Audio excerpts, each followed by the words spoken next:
Welcome back and Happy New Year, everyone. The new Bethesda Studios property Starfield is on the way, supposedly, sometime this year, and it will be a pretty momentous occasion considering it has only ever released two other properties in its history, Elder Scrolls and Fallout. Both series are tremendously popular and successful primarily because of the lore their worlds establish and how deeply they immerse the player. Our question today is, can Starfield manage the same feat that these titles did when they were first launched decades ago and become the next big thing? And furthermore, can it captivate and mesmerize us as much as what is debatably Bethesda Studios' most successful and immersive title, Skyrim? We expect that Bethesda should make sizable and necessary updates to core features available in every game for Starfield. Melee combat needs to feel weight and impact, and the gunplay should be tight and responsive. Inventory management and the UI should be simple and easy, outposts and enemy locations should be abundant and diverse, and the main quest needs pacing and gravity. While these are important, they by themselves will not make Starfield the next big thing. Starfield must force us to beg the question, what else is out there?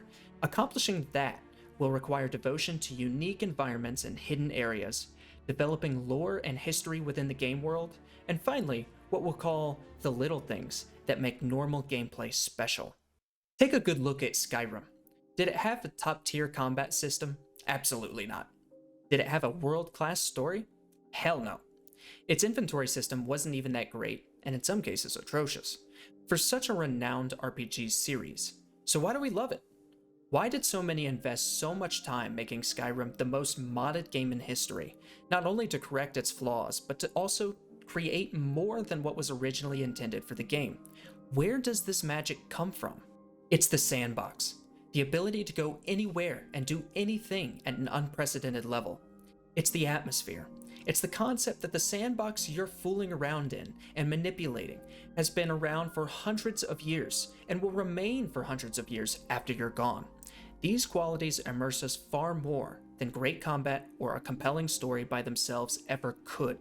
And it's these qualities Starfield will have to perfect at the next level to win 2023 and once again set the bar for future RPGs.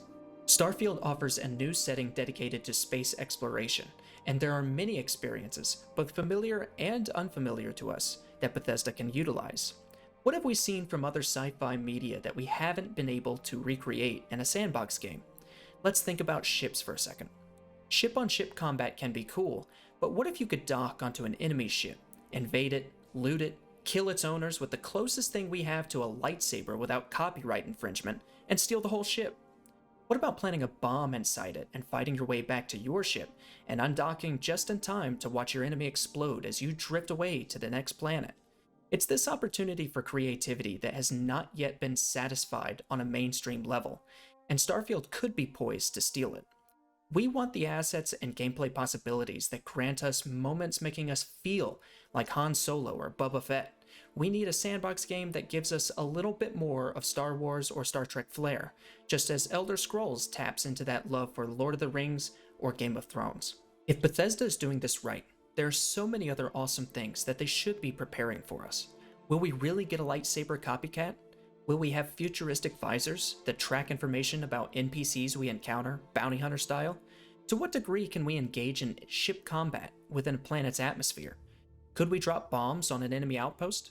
We know there are jetpacks in the game, so what type of jetpack battles could we engage in? The trailer appears to show them used in both the gravity and zero-gravity scenarios. What about water? Will there be water planets, water creatures, water ships? Perhaps there are underwater enemy outposts, or maybe we can build our own underwater outpost within the game's new outpost system. Those questions raise what other types of unexpected environments we may find. The gameplay trailer shows off many different biomes, but of course they're not going to show us the good stuff. With 1,000 planets to offer, some of these must be particularly unique.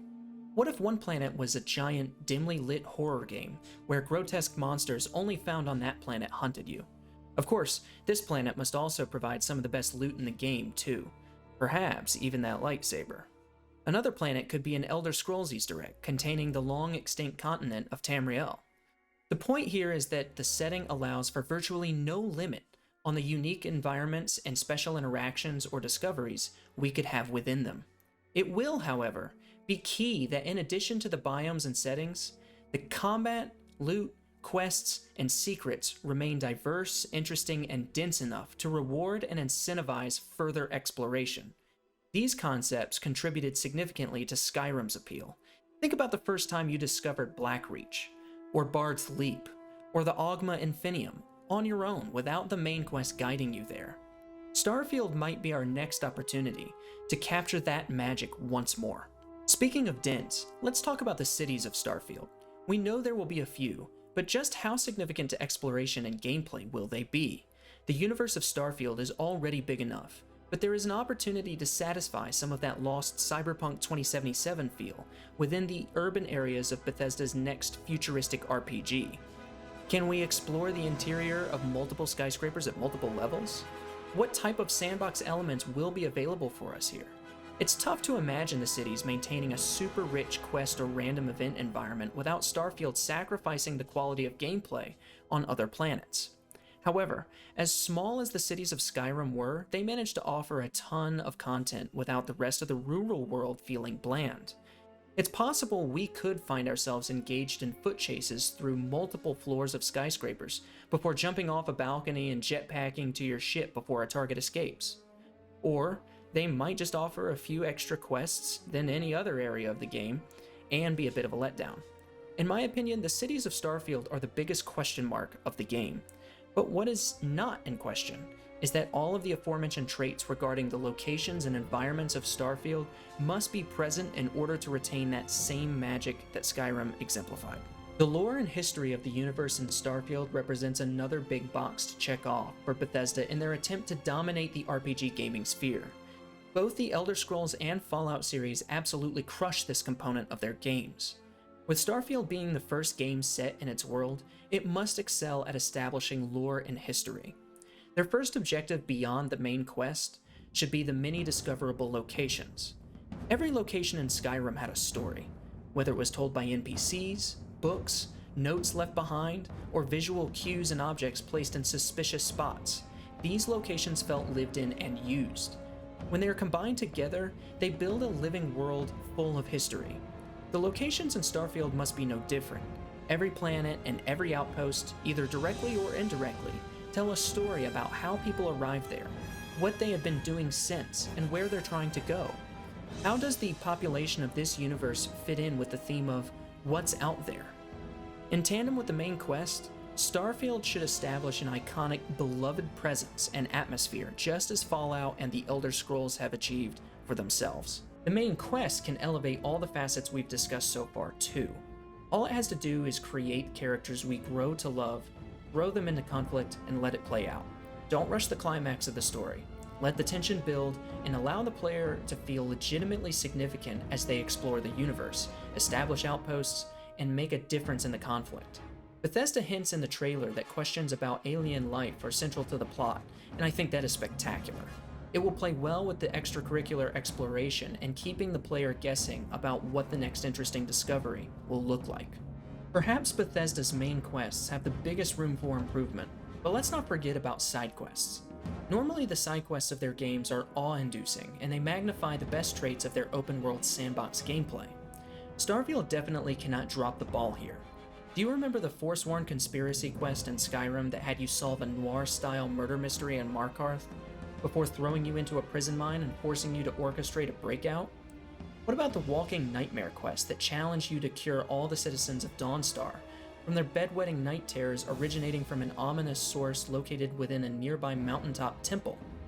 I'm only naming two examples of the many excellent side quests Skyrim had to offer, as it seemed they were infinite. We should certainly expect to enjoy equally abundant and gripping side quest content that keeps us learning about and exploring the vast galaxies of Starfield. Another interesting component is the outpost creation feature, and how it relates to exploring the universe, progressing the main quests, and adding to the existing lore and history of the game.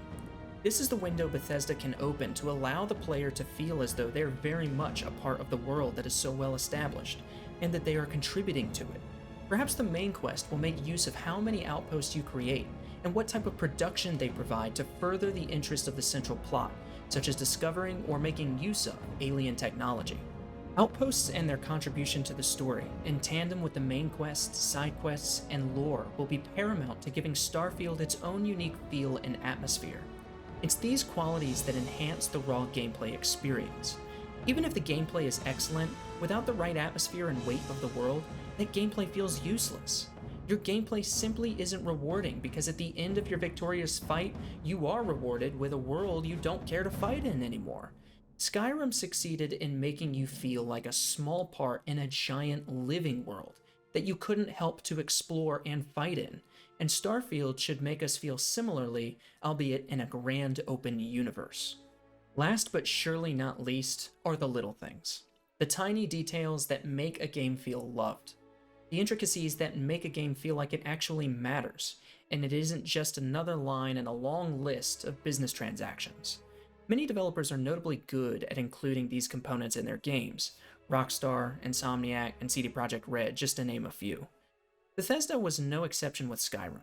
Sometimes it's just little insignificant scripted moments you find in the open world, like a bear catching salmon at a nearby waterfall, or Ulfric the Blind and his book that has no words in it. Sometimes it's surprising reactions from the game world to your actions, like when you drop a potion on the ground while sneaking near a few unsuspecting enemies, and they compete with each other to claim it as their own. Or how water actually boils when you cast a flame spell onto it. They come in all shapes and sizes, ranging from the popular bucket over the head glitch that completely blinds an NPC to the shadow marks left on every building in Skyrim to denote its usefulness to the Thieves Guild. There is one word to describe all of these features: love. The developers love this game. We as the consumers love this game. And both facts can be proven simply by the inclusion of these little things, and by the way we take notice and sit in awe of those little things too. If Starfield is to surpass Skyrim as the reigning Bethesda RPG, the developers will have to love it no differently. Who knows what type of little things we could run into in Starfield, but I'm optimistic they will be in abundance, and we will have a lot of fun with them. As you've noticed, this video is part hype, part speculation, and part drooling over Skyrim 11 years later.